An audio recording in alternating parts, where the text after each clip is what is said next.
অধ্যায় নম্বর 24 এর মধ্যে পাবেন। রাসূল সাল্লাল্লাহু আলাইহি ওয়াসাল্লাম বলেছেন যে মুদমিনুল খামরি কাআবিদি ওয়া সানিন, যে ব্যক্তি নিয়মিত নেশাদার দ্রব্য পান করে ওই ব্যক্তি মূর্তি পূজকের ন্যায় অপরাধী। একজন হিন্দু কালী পূজা করলে, দুর্গা পূজা করলে যে পরিমাণ অপরাধী, আমি আপনি বিড়ি সিগারেট জর্দা দিয়ে পান খেলে সেম অপরাধী। আমাদের বিবেক কেন তখন কাজ করে না? কেন?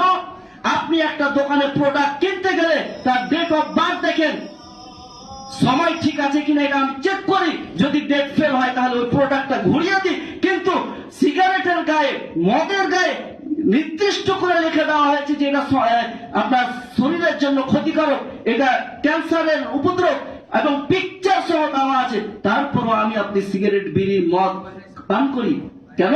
রাসূল সাল্লাল্লাহু আলাইহি ওয়াসাল্লাম বলেন যে ফাইন্নাহা উম্মুল খাবাইস, সমস্ত খারাপ কাজের মূল, সমস্ত খারাপ কাজের মা হচ্ছে নেশাদার দ্রব্য পান করা।